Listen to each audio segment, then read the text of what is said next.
जी हां दोस्तों, बीजेपी ने 2020 की तरह फिर से शुरू किया नीतीश के खिलाफ ऑपरेशन चिराग। भड़के नीतीश की मोदी को चेतावनी, एनडीए में मचा भयंकर बवाल। बहुत स्वागत है आप सभी का। आप देख रहे हैं द राजनीति का विशेष सेगमेंट खबर और विश्लेषण। मैं हूं जब्बार खान। तो क्या दोस्तों, नीतीश कुमार को लेकर के एक बार फिर से भारतीय जनता पार्टी ने कुछ ऐसी स्ट्रैटेजी तैयार की है जिसमें नीतीश 43 से सिमट करके 33 या 23 तक आ सकते हैं। क्या 2025 के बिहार विधानसभा चुनाव में नीतीश को कमजोर करके भारतीय जनता पार्टी अपनी कोई दूसरी बड़ी स्ट्रैटेजी तैयार कर रही है जो अगले बिहार के 15 वर्षों के लिए बीजेपी के नजरिए से मुफीद होगी? क्या चिराग पासवान को एक बार फिर से मोदी और शाह ने कुछ ऐसा टास्क दिया है जैसा कि 2020 में दिया था?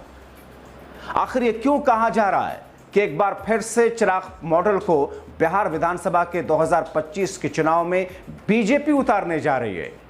और इससे नीतीश को न सिर्फ बड़ा झटका मिलेगा बल्कि इस बार 43 से खिसक करके 33 या 23 तक नीतीश कुमार की पार्टी पहुंच सकती है। तो क्या ये सारे ऐसे डर हैं जिनको भांप करके वक्फ पर नीतीश कुमार की पार्टी के जरिए मोदी शाह की सरकार को समर्थन करने के बाद में नीतीश कुमार की पार्टी को भी नेता एक एक करके छोड़ते जा रहे हैं?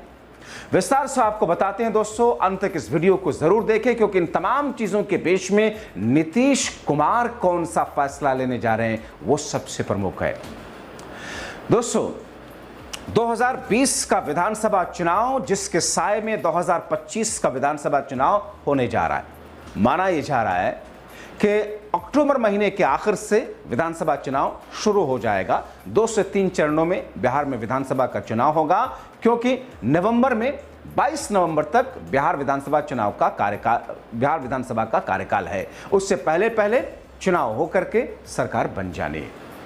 मगर दोस्तों, 2019 के लोकसभा चुनाव के पहले पुलवामा का मॉब अटैक और उसके बाद में एयर स्ट्राइक और फिर एक अंदाज में मोदी और शाह के लिए एक नाक और ईगो का सवाल बन गया कि अब हम 2019 को 2014 के मुकाबले बड़े मार्जिन से जीत कर दिखाएंगे।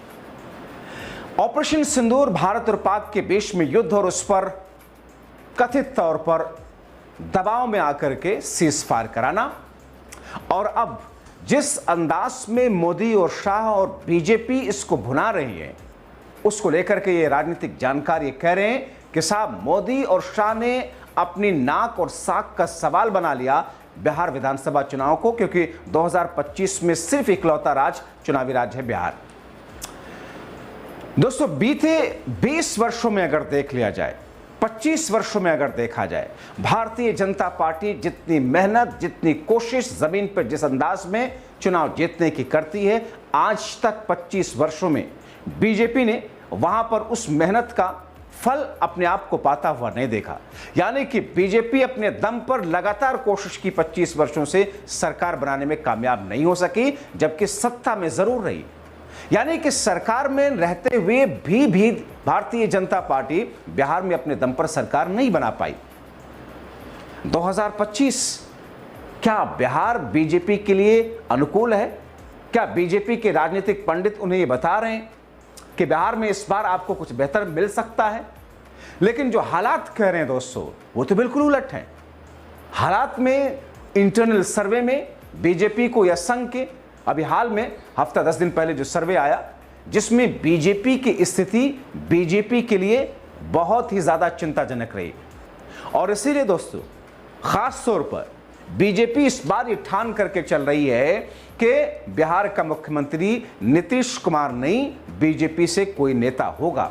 क्योंकि बीजेपी को यह लग रहा है कि 25 वर्षों तक हमने नीतीश के चेहरे पर चुनाव लड़ते गए, 25 वर्षों तक हम सरकार में जरूर रहे, बीच में अपवाद की स्थिति अगर छोड़ दी जाए, जब आरजेडी के साथ में नीतीश गए 2015 को अगर छोड़ दिया जाए, तो ऐसी स्थिति में अब बिहार में अपना चेहरा, अपना लीडरशिप होना चाहिए, मुख्यमंत्री अपने होने चाहिए।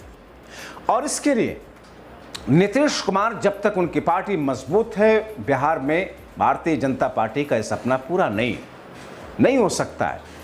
लोक जनशक्ति पार्टी एक बार फिर से भारतीय जनता पार्टी को याद आई। अब ऐसी स्थिति में कहा यह जा रहा है कि रामविलास पासवान जो खुद को मोदी का हनुमान बताते हैं, वो रामविलास पासवान जिन्होंने इन दिनों जो ऐलान किया कि बिहार का विधानसभा चुनाव लड़ने जा रहे हैं और उनकी पार्टी की तरफ से जिस तरीके से कहा जा रहा है कि मुख्यमंत्री की कुर्सी तक पहुंचना उनकी पार्टी की भी प्राथमिकता है और चिराग पासवान क्यों नहीं मुख्यमंत्री बन सकते हैं, जाहिर तौर पर यह ऐसी सुगबुगाहट है, ये ऐसी कड़ियां हैं जो बताया जा रहा है कि बीजेपी के इशारे पर जोड़ी जा रही है।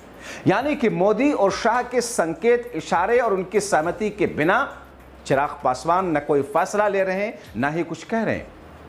आप देखिए कि लोक जनशक्ति पार्टी इस बीच में जिस अंदाज में आगे बढ़ रही है, दरअसल वो नीतीश कुमार के काउंटर पार्ट के तौर पर ठीक उसी तरीके से जैसे 2020 में एनडीए में नहीं थे चिराग पासवान, अलग लड़े मगर नीतीश कुमार को 37 से 38 सीटों पर बुरी तरीके से हरवा दिया था।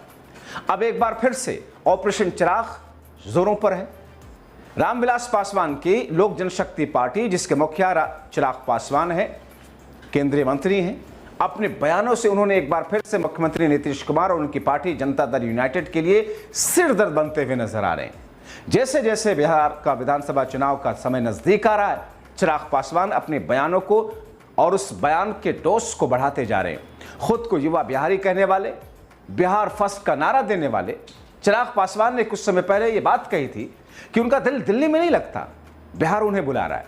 लेकिन उस समय उन्होंने कहा था कि इस चुनाव के बाद इस बारे में वो फैसला लेंगे, मगर अब उनकी पार्टी की ओर से ताजा बयान में ये बात कही गई कि चिराग पासवान न केवल विधानसभा चुनाव लड़ेंगे बल्कि सामान्य सीट से चुनाव लड़ेंगे। यानी कि एक केंद्रीय मंत्री, एक सांसद जो कि बिहार जाकर के विधानसभा का चुनाव लड़ने का फैसला उनकी पार्टी ले चुकी है चिराग के लिए, और वो उस सीट से नहीं जो आरक्षित है, जनरल सीट से लड़ेंगे। दोस्तों, इन बयानबाजियों से 2020 के विधानसभा चुनाव की याद आपको ताजा हुई होगी, जब एनडीए में रहते हुए एनडीए से अलग चुनाव लड़ने की रणनीति उन्होंने बनाई, हर उस सीट पर अपनी उम्मीदवार खड़ा किया जहां से जनता दल यूनाइटेड का उम्मीदवार खड़ा था। इसके बाद नीतीश कुमार की पार्टी केवल 43 सीटों पर सिमट गई और यह माना जा रहा है कि लगभग 3 दर्जन सीटों पर नीतीश कुमार की पार्टी के उम्मीदवार की हार की बड़ी वजह चिराग पासवान थे। उम्मीदवारों को मिले हुए वो वोट थे, यानी कि चिराग पासवान की पार्टी ने नीतीश के खिलाफ वोट कटवा का काम किया। उस समय नीतीश कुमार से चिराग पासवान बिल्कुल खुश नजर नहीं आते थे, उनकी खुलकर आलोचना करते थे। इस समय से चिराग पासवान ने खुद को मोदी का हनुमान उसी वक्त से बताना शुरू किया। कई लोगों की राय थी कि दरअसल भारतीय जनता पार्टी के इशारे पर उन्होंने अपने उम्मीदवार खड़े किए ताकि नीतीश कुमार की पार्टी का विधानसभा चुनाव में प्रदर्शन कमजोर हो। चुनाव में खराब प्रदर्शन के बाद नीतीश कुमार की हालत इतनी कमजोर हो गई कि उन्हें मजबूरी में यह कहना पड़ा मुख्यमंत्री नहीं बनना चाहते। यह अलग बात है, इसके बावजूद मुख्यमंत्री बीजेपी ने उनको बनाया। उसके पीछे भी एक अलग कहानी है। 2024 के लोकसभा चुनाव में भारतीय जनता पार्टी ने चिराग पासवान को पूरी तरह से साथ लेकर उनके चाचा पशुपति पारस को एनडीए में अलग थलग कर दिया।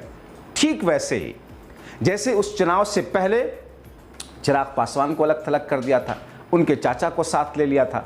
5-6 में से 5 सांसद तोड़ लिए थे बीजेपी ने, केंद्र में मंत्री बना दिया था उनके चाचा को। अब दोस्तों, इसकी वजह से पारस ने एनडीए से बाहर हो गए।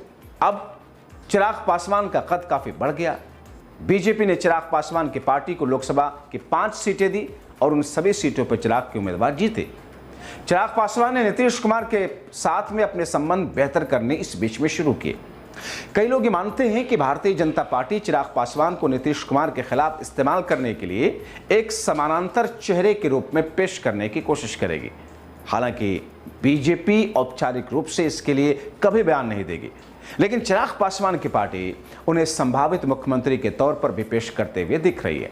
इसके पीछे यही रणनीति बताई जा रही है कि उनके चाचा पशुपति कुमार पासवान वोट में सेंध लगाने की कोशिश करते हैं तो वो नाकाम हो और पासवान बिरादरी चिराग पासवान के समर्थन में आक्रामक रूप से सामने आए, जिससे भारतीय जनता पार्टी को चुनावी फायदा हो।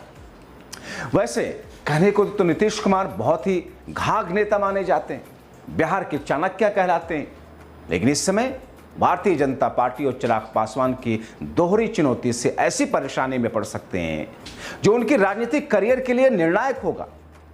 नीतीश ने जब अगस्त 2022 में एक बार फिर भारतीय जनता पार्टी से अलग होकर के महागठबंधन के साथ सरकार बनाई थी तो चिराग पासवान का कद एनडीए में और बढ़ा था। यह और बात है कि नीतीश कुमार एक बार फिर पलटी मारते हुए 24 के लोकसभा चुनाव से कुछ महीने पहले दोबारा बीजेपी के साथ में आ गए थे। वैसे देखा जाए तो इस दौरान नीतीश कुमार के स्वास्थ्य को लेकर के भी काफी चिंता है। उनकी अजीबोगरीब हरकतों से उनकी काफी बदनामी हो रही है।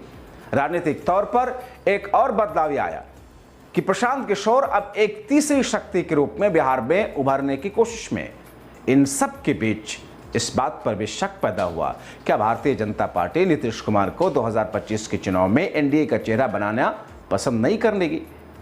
लेकिन बीजेपी ने कहा कि एनडीए का चेहरा नीतीश हैं, लेकिन मुख्यमंत्री रहेंगे नहीं। इस पर बीजेपी खामोश है। भारतीय जनता पार्टी के नेता परस्पर विरोधी बयान दे रहे हैं, लेकिन फिलहाल ऐसा लगता है कि बीजेपी औपचारिक रूप से उन्हें एनडीए का चेहरा मानती है और उन्हें ही अगले मुख्यमंत्री के तौर पर पेश करने की बातें सांकेतिक तौर पर कहती है, लेकिन कह नहीं रही।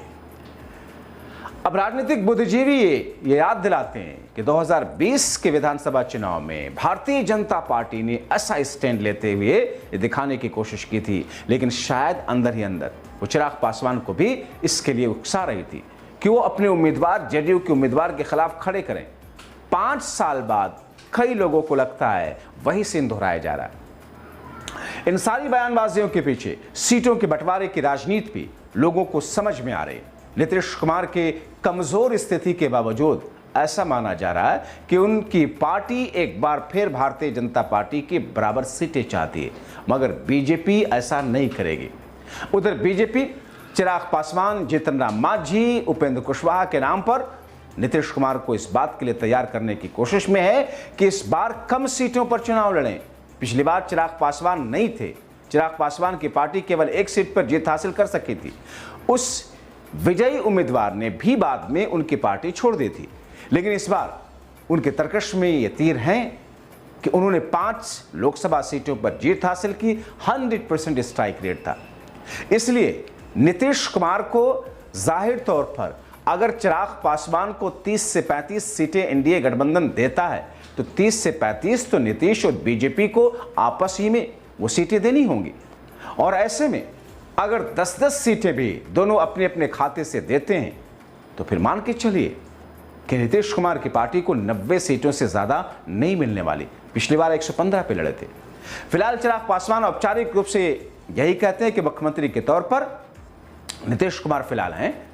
इस सीट के लिए कोई वैकेंसी नहीं, लेकिन उनकी पार्टी एक समानांतर नीति के तहत उन्हें मुख्यमंत्री का चेहरा बनाती रही।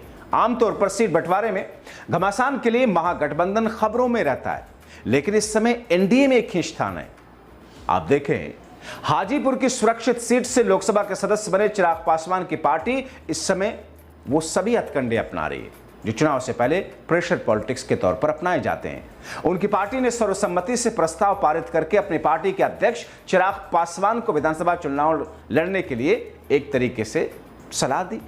इसके बाद चिराग पासवान ने पार्टी के फैसले पर सहमति जतानी। अब चिराग के चुनाव लड़ने और पार्टी गठबंधन का प्रदर्शन अगर बेहतर होता है तो वो जरूर चुनाव लड़ेंगे, ऐसा कहा जा रहा है उनकी तरफ से। लेकिन चिराग पासवान चुनाव लड़ेंगे, चिराग पासवान चुनाव जीतेंगे भी। चिराग पासवान की पार्टी चुनाव लड़ रही है और ठीक ठाक सीटों पर लड़ रही है।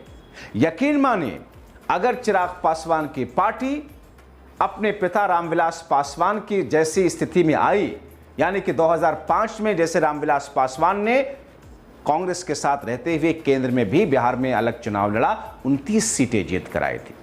अगर चिराग पासवान के पास में 20 से 22 सीटें भी हुई तो ये मानकर चल सकते हैं कि चिराग पासवान मुख्यमंत्री या डिप्टी सीएम के पोस्ट में से बिल्कुल होंगे। लेकिन केंद्रीय मंत्री डिप्टी सीएम बिहार में नहीं बनता, वो नहीं बनेंगे।